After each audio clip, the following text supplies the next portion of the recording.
Another venting video. Okay, so let's see. I guess this one could be about long distance relationships. Okay, so I know most of you probably have been with your long distance relationship, whatever, boyfriend, girlfriend, for more than 5 years or, higher than me. Well, I've been with mine for almost 2 years. We just say about 2 years because nobody keeps track of it anymore.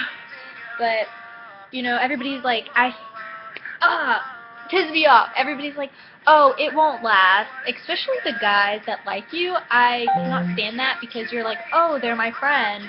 If you're my friend, you tell me, oh, you just have to work on it. No, you don't just tell me, oh, it's probably going to not last for 3 days, week, maybe a month, maybe a year. No, they always tell you it's not going to last, which that's complete bullshit to me. Like, I mean, if you want a relationship to work, obviously you need two people in there. You each give 100%. Even if you're so busy, you have to make time for that person if you want the relationship to continue. I mean, of course there's going to be other girls crushing on him, other guys crushing on her. I mean, but they just have to ignore it. They have to be, that person to ignore it if they want to be with that person. I mean, of course, most people, when they're in a long-distance relationship, it's because, they don't find anybody else attractive in their town, or they dated everybody in their town, or, their cousins dated their cousins, whatever. Well, my thing is that, I've been with this guy, Aaron, for like almost 2 years anyways. And we do fight a lot. I mean, and that's normal. It's normal to fight a lot. We fight like a married couple. Like, one day I was just, I was laying on the couch and I was like, Skype me, and he's like, I'm playing a game, and I'm like, no. And then like the whole week I was mad at him for that. I mean, that's normal. Well, probably not that normal, but that's normal for us. And just you have to give 100%.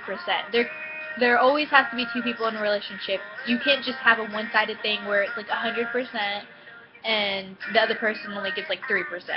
I mean, it doesn't work like that. If it did, woo, world spins faster around, amazingly cool.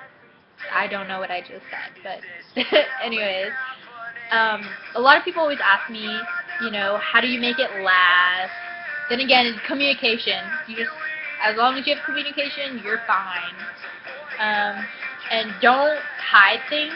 Like, me and my boyfriend, we used to have each other's, Facebook passwords, cake passwords, everything that we had password. Like, we shared it, and usually, I don't think that's a good idea. I mean, if you're like one of those people who your boyfriend cheated on, well, yeah, my boyfriend, we had stuff in the past that happened, and, I forgave him for it, but, we have a stronger bond than we did before, because I always kind of was a selfish bitch, but so I always wanted attention from him, not from other guys, and I got it from both ways. But yeah, I recommend not to have each other's passwords, because either way you're gonna see old messages. Like, I know girls are gonna look at the old messages and the new messages and read them and then hit the unread button, or the the unread button on Facebook. I suggest you don't do that. I suggest you just trust him. I mean, the worst he can do is just lie again. I mean, you'd want to know if he was cheating on you and stuff, but having each other's Facebook password is, I don't know, you feel less secure. I mean, you feel secure, but you feel less secure. I don't know how to explain that, but I just feel like trust each other. I mean, if it's meant to be, it's meant to be. If it's not, then move on. But everybody always asks me, how do you know if it's meant to be?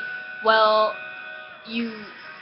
when you break up, like, when I get upset, I break up with my boyfriend. I'm like, I'm breaking up with you, and he's like, whatever, babe. Next morning, text me, good morning, beautiful, and I'm like, no, I'm breaking up with you, and he always tries to fix things. Like, I don't have to fix things, even though I should, because you need two people in a relationship, but he always fixes things. He's always like, no, we put too much work to, just forget about this, and, next year we're going to be living together, so it's kind of exciting, but at the same time, it's like, I don't want to get pregnant.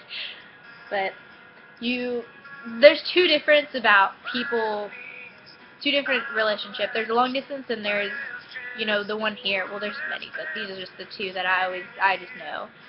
Well, guys in a long distance relationship, at first, when you first start dating in a couple months, you spend a lot of time with them, and you keep spending time with them until, you Skype like every day from 1 in the morning till they have school, and then they have to get up and they're like, oh, I didn't get any sleep.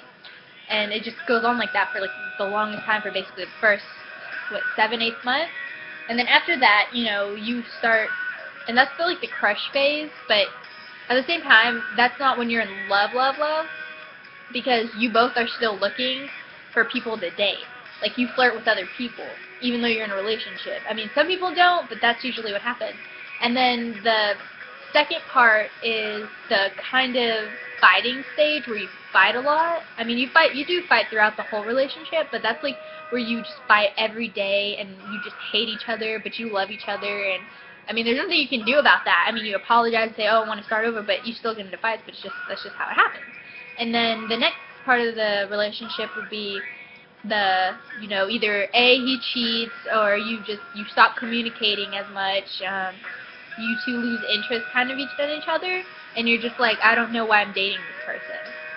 Which, I went through that, and I was I was crazy.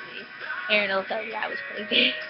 And then there's the, when you see each other stage, and you fall in love all over again, and you want to cuddle, you want to make out, you want to, do all these things, you want to spend time together, you don't even care if it's just, sleeping on the bed, or sleeping on the couch, watching TV, going out for ice cream, watching a movie, even though you don't watch the movie half the time because you're making out in the back. I mean, there's many things into a relationship, and then usually the second year is when, things stop. Like, you don't get the good morning messages, you don't get, like, he doesn't obsess over you like you used to. He doesn't treat you as like a princess, like, because you start to fight and you become more of an adult in this relationship, and after a while, the relationship kind of breaks until you tell him or her that, hey, I don't like the way this relationship is turning out right now, and that's usually when you have to change something. I mean, it's up to you. You're the only person that can find out if you love that person, because it's like, this is my feeling. Like, if you love that person, you're gonna do whatever it is to be with them. And if you break, like, you're like, oh, I can't live without him. But as soon as you guys break up, you get that pain in your chest where you get really upset, and you're like, oh, I can't. I don't like this. I have to be with him. But that's just my way of, if you love somebody. That's how I found out, like, if I love Aaron. I mean, we're going to get married, of course, and we're going to have, like, 5 children, But that's really my thing on long-distance relationships.